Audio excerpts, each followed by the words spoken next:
Hey, what's up, guys? Matt here, coming to you at the same time I always do on what day is today? Friday at 5 p.m. Eastern, 3 p.m. my time. And yeah, just waiting right now for people to trickle in. Actually, what I was doing, and if you guys want to give me some advice, I was waffling over who to start in my fantasy league because I know everybody cares about other people's fantasy leagues. I let's see, I started or my tight ends. It's specifically for tight ends. I was looking at Evan Ingram, Dalton Schultz, and Hayden Hurst are the three options I have. If anybody could give me some feedback, would be very much appreciated. But yeah, that's not why I'm going live to talk about fantasy. Although it could be if people have questions. What I'm actually going to be doing is just placing some positive expected value bets, talking about the betting slate for tomorrow, football, Saturday, college football, Sunday, NFL, of course, placing some bets. I guess we could also see what's up with baseball. I think we only have one game left today. I know we only have one game left today, but maybe there are some games tomorrow that we haven't locked in yet. Something like that I think would be cool. And I can share my screen. But before I get started, just want to highlight how important it is for everybody to be signed up for every sports book that's available. I know you hear it all the time, but it's that important, I guess, is what I would say. Being signed up for every sports book. I mean, you if I share my screen here, you see like all of these different sports books or all these different positive EV plays.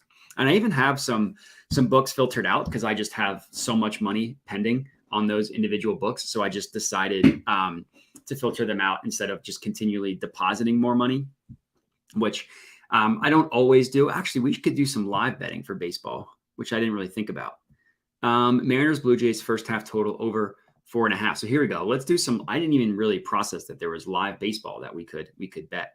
So the Phillies are going to lose. That hurts for me, but I will admit that I took the for the Discord. If you guys want to join the Discord, I'll post the link to it. I have links to everything important on the screen here. If you want to join the Discord, I'll put it in the chat. I did take the Phillies, or excuse me, the Cardinals in the Discord. But what I will say is that I also had the Cardinals pitcher to go over his strikeout prop when he landed at exactly the number. So I ended up not profiting there. But anyways, I was trying to lock in a bet and then I got distracted. So let's see if anything else pops up. So first half total over 4.5 plus 145. This is probably going to be tough. I mean, that's pretty good. Look at like all these books and what they're pricing it at. That's really good. I'm going to try and put a half unit on this one. Although, yeah, the odds changed anyways. That's what's tough about live in play. Yeah, we can go back to pre-match. But yeah, live betting is very fun. I do it for the end of NFL a lot. I just wait until a game's at halftime, and then I'll go in and see what live bets I can lock in. But yeah, so let me filter out some books that I have tapped out. That's just those two and play up. There you go. But yeah, so sorry, I'm kind of scatterbrained. Just talking about positive EV betting, why it's so important to be signed up for every book. Because all these sports books, depending on your state, are legal. And the more books you're signed up for, the higher chance you have, of course, of finding a positive EV bet. And also the more books you have, this is actually really good, the more books you have to compare to in terms of line shopping. But here is the first bet that we are going to lock in for tomorrow. Alabama, first half spread, minus 12.5. I'm going to put 1 unit on this one. The reason why this is so good, let me log in, although the Phillies scored. Although I will say FanDuel is so annoying with this little glitch. Yep, it's happening. I can't lock in anything right now, even if I wanted to, because of this stupid glitch. See, like a location not verified, I have to keep refreshing. It's so annoying. But I'm going to try and lock in this college football one. Let's see. So I want the first half spread. Let me just keep refreshing. And it was minus. There you go. I wanted the minus 12.5. Stupid FanDuel. I just want to use your platform. It shouldn't be that difficult. Let me give you my money, please. It's like the scene from 40-Year-Old Virgin. Why can't I take these boots home? The dogs agree with me. All right, let's try this again. I'm going to exit out. This is the off chance when this happens and I miss a bet because of it. There we go. That worked. It's so frustrating Normally I'll just lock it in on my phone at that point, but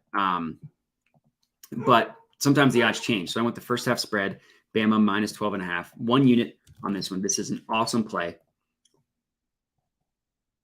That is interesting. I actually had not heard that. Bama minus 12.5. So I was able to lock this in. But Firefox is horrible.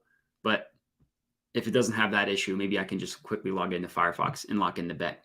But in terms of this bet, Bama minus 12.5, minus 110 on FanDuel, would definitely recommend you guys watching this lock in this play. It's really, really good. Just look at the odds and where every book prices it at. Bet Rivers minus 130, Pinnacle minus 129. Let me just add this one to my bet tracker real quick. And then, so where was that? Oh, excuse me, minus 12.5. So if you open this up in an event page in a new tab, you can see where like every other book prices the spread. Look at this. Like every book prices them at minus 14. Like that is a monster gap between minus 12.5 and minus 14. Alabama wins the first half by 2 touchdowns. All these books push. You win your bet by 1.5. Alabama goes up at the end of the half, misses the extra point, is only up by 13. This bet loses. This bet wins. I might even put more on this, but this is an awesome play. Alabama first half spread minus 12.5. The exact reason of why having a tool like OddsJam is so valuable. Alabama might lose this bet, but in terms of value, awesome bet. All right, so let's see. Let's refresh. Let's see what we got here. This Higgins one, I'm sorry, I'm not touching. Like no vig line plus 105, plus 110, not a huge value there. Also, like, now I could middle this. I could take Bama first half, A&M full game plus 24.5. I actually don't think I have a ton left on Caesars. Let's see what we got. Because I put in a Nerfy for every single game, and I put 2 units on each one. And of course, I could put 65 because I have like a ton of pending bets. Once this loads, you'll see that I have a ton. I promise I do. Why isn't it? Let's try this again. There we go. Ton of pending bets. I did put 2 units on a Nerfy, and it lost. The only one that lost so far today, but we're still waiting on the next game to start. So we want Alabama or we want Texas A&M. It's not a bad middle, like Bama first half spread, Texas A&M full game. So I'm going to lock this one in. I will say, looking at the odds, plus 24.5, and that 24 number is important just because it's a field goal. And like all these other books, Bet Online minus 24. Pinnacle looks like they have it at minus 23.5, and we can get them at plus 24. That's pretty good. So yeah, I will middle that. I'll take them plus 24.5. I'll just put the remaining balance I have on Caesars. That one will be tapped out. So let me remove them. With that one, I might end up putting more money in because Caesars has a ton of opportunities. So the answer to this question, no, we ended up doing it on our other YouTube channel. Alex, the OddsJam co-founder, went live when me and Parlay Doc were going live. So we just did it on our other YouTube channel. If you want to, I would just a shameless plug. If you want to subscribe to that one, you can. Sweat the Bet. We streamed it last night, last minute Thursday night betting. Sweat the Bet. You can subscribe there. Also, while you're at it, shameless plug. We also have podcast Sweat the Bet presented by OddsJam. Anywhere you get your podcast, you can subscribe to it. Would appreciate that. But no, so we ended up going live, just not on the YouTube channel. To answer your question, Brett, no, I don't have a minimum win percentage. I like to look at plays. I would say when I'm initially scrolling through the page, when there's so many, it can get overwhelming.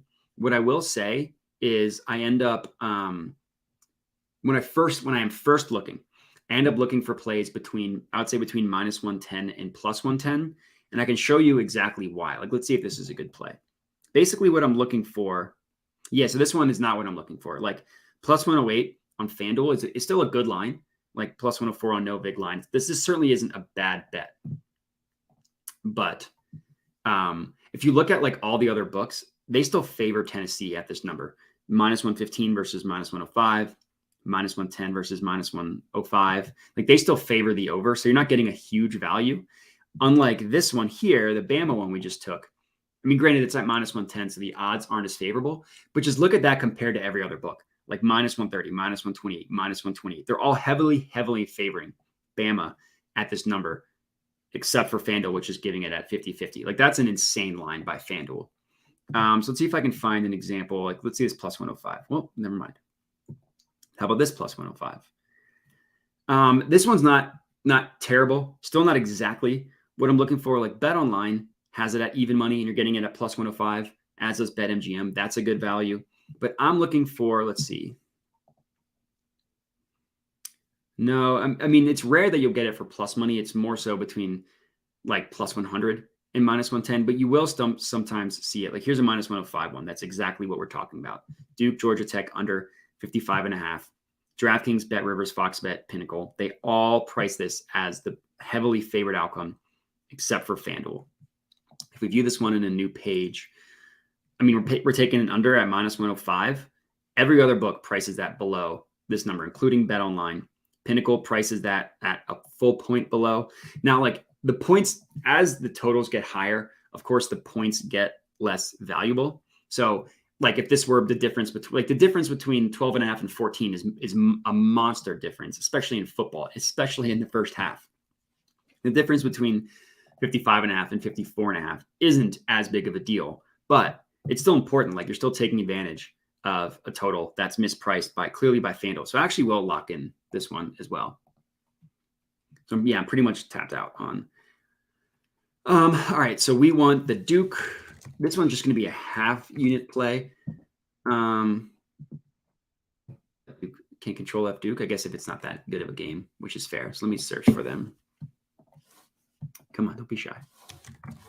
If you guys have anything you want me to look at, if you have any questions, like Brett, like Mackenzie, hit me up in the chat. Like any questions you have, even if it's something that I can't lock in, like Prize Picks or Underdog, whatever. Don't hesitate to reach out. The questions make this a lot more fun for me, to be honest with you, because I just really enjoy hearing from people, just to know that I'm not completely talking to myself. And it's just nice to like cater these to what you guys want. So definitely, if you have any questions, let me know in the chat. But yeah, so Brett, I'm glad that was helpful. I guess what I can do, although the odds might have changed, that's not really helpful. I was gonna say, like, for my 4 bets, I came out with that video earlier today. I would recommend watching that. I can go over what I think. I didn't do an underdog video. Did I do an underdog? I don't think I did. Underdog video this week, but this is what I ended up taking for my 4 sharp bets. My lock, Jags minus 6.5. How do I want to talk about it? I actually ended up breaking even. I forget the exact profit and loss, but it was a negligible amount. But what I will say is it could have been an awesome night if Russell Wilson didn't stink and the Broncos won. I got a really good line on the Broncos money line that ended up being positive expected value. I put 2 units on the Broncos money line, which is rare. I normally don't put more than a unit on a bet, but I was really confident that the Broncos would win. I would like to still claim that was the correct call, because if Russell Wilson doesn't throw 2 interceptions at the goal line, I mean, granted, one was a longer pass, but in the red zone, they win that game. If they just kick the field goal instead of letting Russ throw, they win the game. They go up by 6, and it's incredibly unlikely that the Colts go back and score a touchdown. They didn't score a touchdown the entire game. So triggered me a little bit there. I ended up breaking even, which isn't horrible, because I had a lot of my 1 unit, full unit player props hit. Matt Ryan interceptions, Cortland Sutton, or Matt Ryan throwing an interception, I should say. Cortland Sutton, 4.5 receptions, hit, put a unit on that. Matt Ryan over passing attempts, hit, put a unit on that. And even some of my smaller plays, I had a half unit on Melvin Gordon over 2.5 receptions. He hit that in overtime, so got very lucky there. Still had that hit. Actually, on a live stream, I took Mo Alley-Cox under 20.5 receiving yards. That one hit. So, I mean, I didn't hit every single one of my player props, but I definitely hit the majority of them. Of course, it didn't matter because the stupid Broncos blew it. I would say on one given bet, you shouldn't wager more than 5% of your bankroll. Like I rarely go up above 1%, as I mentioned. On a given night, if assuming that you are being safe in terms of your unit sizing, I would say like 20% of your bankroll is fine. For me, that would be like 20 bets. 25, 30, 40% of your bankroll is mostly fine as long as that's scattered out. So generally, market width for player prop, it is like anything. I guess there are no player props available, but for player props, anything that is 40 and below is good. And then for game prop, anything that is 25 and below is good. And then anything that is 15 and below is really good. So with the new recommended filters being released, all that stuff is taken into account. So I don't put as much emphasis as I used to on the width itself, because I know if the recommended filters are on, that it's a good play. But those are the numbers that you should kind of stick with. But here's a good play that I like for handicapping purposes. And this is exactly what I'm talking about. It's even money play. First half under, Giants versus Packers. Every other book that prices it, I guess except for DraftKings, every other book has the under as the more likely scenario, and you can get it at exactly even money. Like Pinnacle, Bet Online, favoring the under by a decent amount. The only one that's not is DraftKings. So, a ton of FanDuel plays, which I don't really mind having a ton of exposure on one book, especially like FanDuel is such an awesome, popular book. So I'm looking at the first half. This is the London game.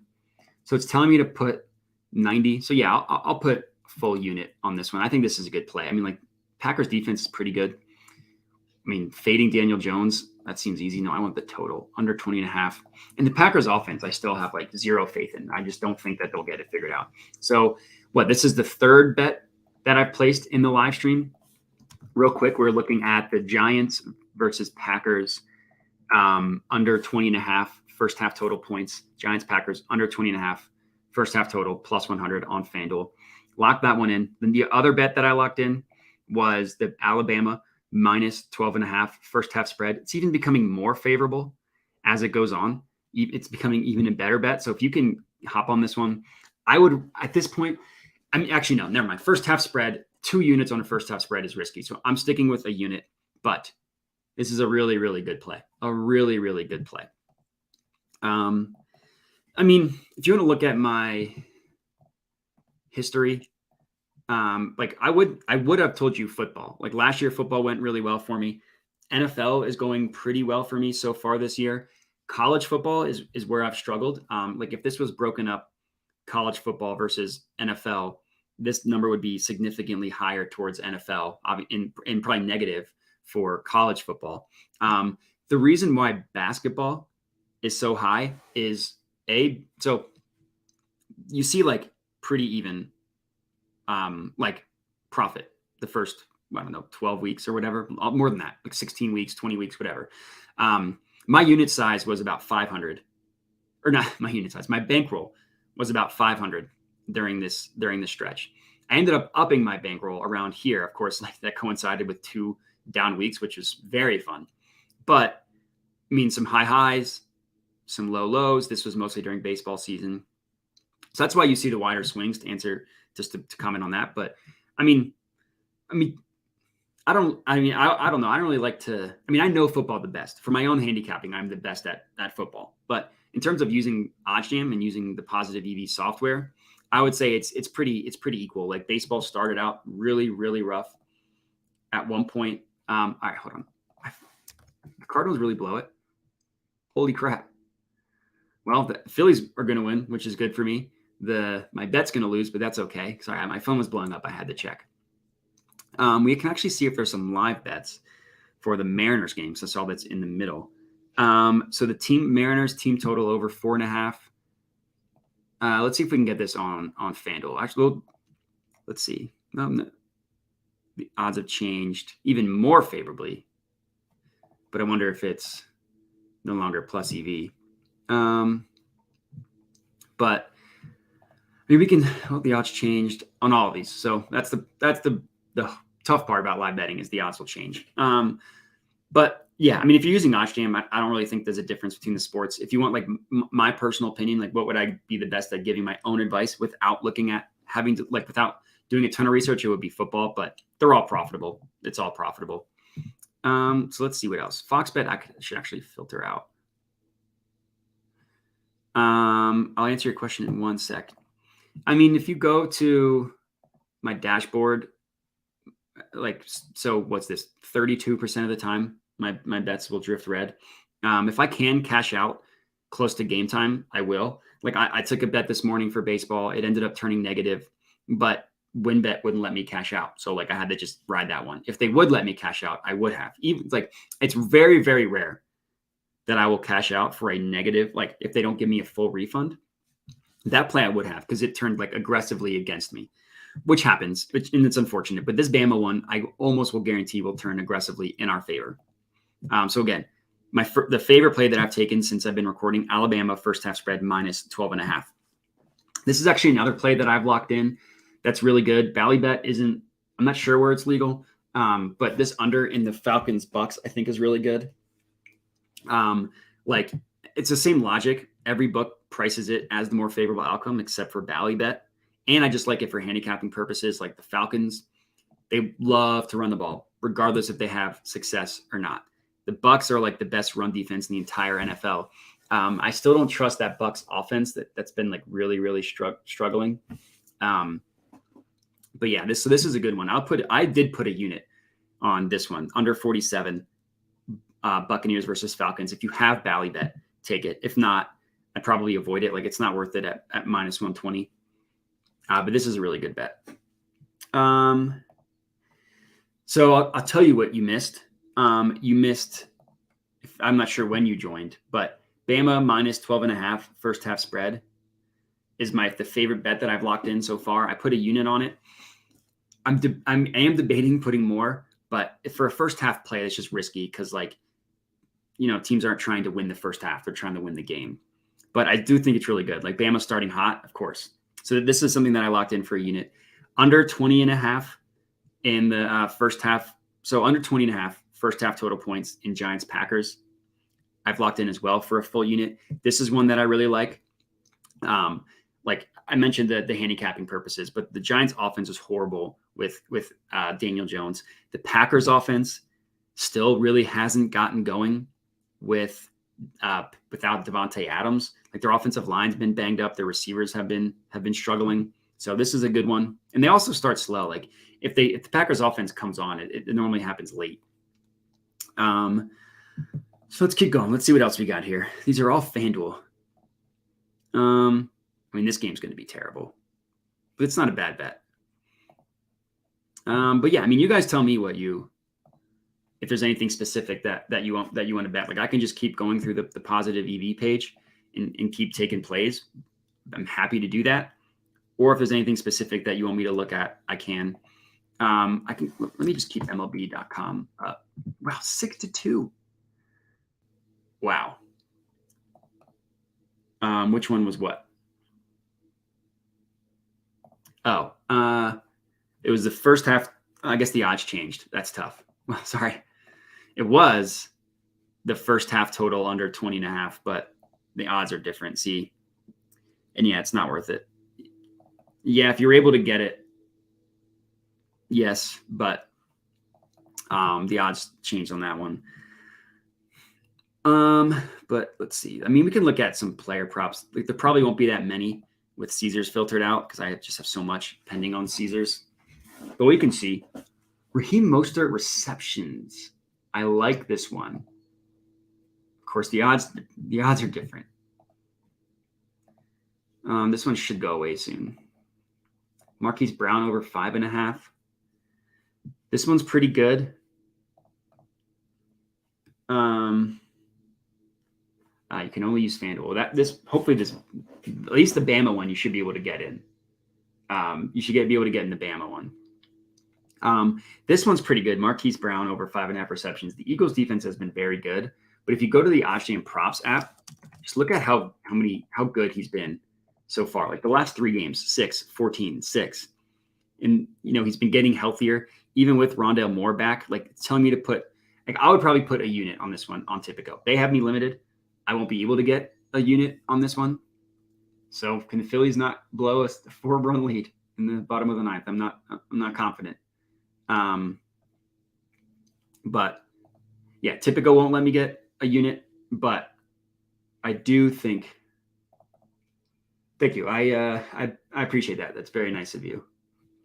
If you want to listen, this is a shameless plug. I don't know if you've caught this yet. It's our podcast, me and Parlay Doc. We only do it once a week, so not a huge commitment, but we just preview the week's best games, give out our best bets. Unfortunately, Parlay Doc had the Broncos -3 yesterday. He was not happy. I could tell you that much. I wasn't either, because I had 2 units on their money line. It just wasn't one of my official bets. But all right, this Rondo or this Marquis Brown one is really, really good. Like, just look at where the other books price it, like -160, -156, Pinnacle -159. It's also not like for a Prize Picks play. If you can get it on a 5-pick one on Prize Picks and Underdog, I think it's worth taking this one as well. Like, the implied odds are -134. I would like to get a unit on this one. So if you are unit sizing this at home, I think it's worth a unit. I won't be able to get it down. Like, I'll show you, I can't get 100. I can't get 50. I normally can't even get 20. Well, no, 10 is normally what I'm able to get. When they're feeling generous, can't even get 10 on this one. So we'll get 5. Can't even get $5. Now this is the worst that it's been. Let's see what they let me get. Nope. They're really not going to let me get any money on this one. Oh man, that is weak. That is weak. They changed it as I was trying to lock it in. Hopefully you guys got that. Marquis Brown over 5.5 receptions. They removed it as I was trying to lock it in. That is very, very weak. All right, let's see what else we got. This Metcalf one I like a lot. He's going to get the cornerback for the Saints, who's he's going to get the Marcus Lattimore treatment. 5.5 receptions is a lot. Granted, he's been better. Like, if you look at his receptions, he's been pretty good this year. Like 7, like 5, 7, 5, 7. He's like hovering over this amount. But getting the Marquise Lattimore treatment, I think, is legit. I would put a unit on this one as well. You guys just saw what happened with Tipico, so we'll see if they even let me get anything, or if they're just going to be like, "Oh, sorry, we changed it." So receptions under 5.5. I'm just going to start with 20. I'm not even going to bother trying to start with 100. Nope. 10. So that's what I normally can get. Under. It should be under 5.5. DK Metcalf, let me confirm. Sorry, I go too quickly. DK Metcalf under 5.5 receptions. I think it's worth a unit if you can get it. They only let me get 10. I also think it's worth a play on Prize Picks. Looks like you can get it on Prize Picks for a 5-pick one. So if you can get Marquise Brown over 5.5 receptions, you can get DK Metcalf under 5.5 receptions for Prize Pick, or for Underdog. Underdog. Those are 2 really good ones. Yeah, this is. If I could use DraftKings, I would take that. I'll show you what happens when I try to log into DraftKings. But no, that's really good. The Chargers defense is bad at running the ball. Nick Chubb is just getting a ton of work. That is very, very good. So for those of you that have DraftKings, see, account locked. Thank you. Restrictions have been placed on your account. Thank you. If you can take this one, whoops. Well, I don't know what I just did. Okay, we're good. If you have DraftKings, awesome play. Awesome play. Nick Chubb, anytime touchdown boosted. Let's see. A lot of these plays are on Tipico, which really just is upsetting. Oh, this is a good one. This is worth a unit play. Antonio Gibson under 45.5 rushing yards. This is only a play because my guess is that Brian Robinson is gonna come back for this game, and for whatever reason, the Manders are just dying to not use Antonio Gibson. They like desperately hate him. I don't understand why. So this is another unit play. This is a mixed slam. I love this one. I'll start with 50. They're going to say no. I'll go down to 15. They'll probably still say no. So we'll end up getting $10 on it. But this is awesome. Really, really good play. Antonio Gibson under 45.5 rushing yards, -110 on Tipico. I think that one's awesome. If you view the event page, we can see where other books price this play at. We can want to see if there's any value. We can also, actually, this is better. Let's just check it on the OddsJam screen. So we're looking at player rushing yards. And we can just go through and find good player props in general. All right, let's see. So I was looking at specifically, let's check the player I was looking at was Gibson. So yeah, okay, the play is just Typico. Unfortunately, there's no other good plays here. But that one's awesome. That one's really good. This Antonio Gibson under 45.5 rushing yards, -110 at Typico. If they let me get it. I mean, they did let me, I should say, but just let me get $10 on it. So, all right. Killa, you've been very active, which I appreciate. Let me see if we can find some more stuff specifically on FanDuel. I don't have a ton of money left in FanDuel, and I'm about to lose some of it because the Cardinals are going to lose, which is fine because it means the Phillies won. And then just a top 9 epic collapse, a Phillies level collapse. All right, so this Bama one, hopefully you've already taken. Alabama, first half spread, -12.5. Let's see what else we got here. Florida State, +3.5 against NC State. It's a good play. We'll come back to that. Let's see if any of these ones appear better. No, this one's not better. Let's see here. Illinois. I mean, they're about the same, but we can stick with this Florida State one because it's probably going to be an exciter game than Illinois, Iowa. Florida State +3.5, -105 on FanDuel. So it looks like some books have it at even money, Betfred, PointsBet, Caesars. But then if you scroll to the right, DraftKings at -120, BetRivers -117, BetOnline -120, FoxBet -120, Pinnacle -116. All 5 of those books heavily favoring the Florida State side of this. We can get them at -105 on FanDuel. So this one is just going to be a half unit play. Florida State. So Florida State versus NC State, +3.5. So I'm just going to put a half unit on this one. There you go. That one has been locked in. And the rushing attempts, right? Yeah, that's a good one. I almost hit that one again. I really like that one, but the odds ended up changing before I got it. But I'm going to go ahead and call it here. So for those of you who were able to lock in all the bets that I got a decent amount in today. Bama, first half spread, -12.5, -110 on FanDuel. Under 55.5, -105 on FanDuel. And Duke versus Georgia Tech. Packers versus Giants, first half under 20.5, +100 on FanDuel. I think those odds changed. Definitely check that. DK Metcalf, under 5.5 receptions, -115 on Typico. Antonio Gibson, rushing yards under 45.5, -110 Typico. Lastly, on FanDuel, Florida State versus NC State. Florida State +3.5, -105 at FanDuel. And that's it. So that's all the live streaming I got for you guys today. Appreciate you tuning in. I'll see you this weekend for sure. Definitely on Sunday. Undecided about tomorrow, but you'll definitely see me on Sunday. So that's it. Appreciate you guys watching. Take it easy.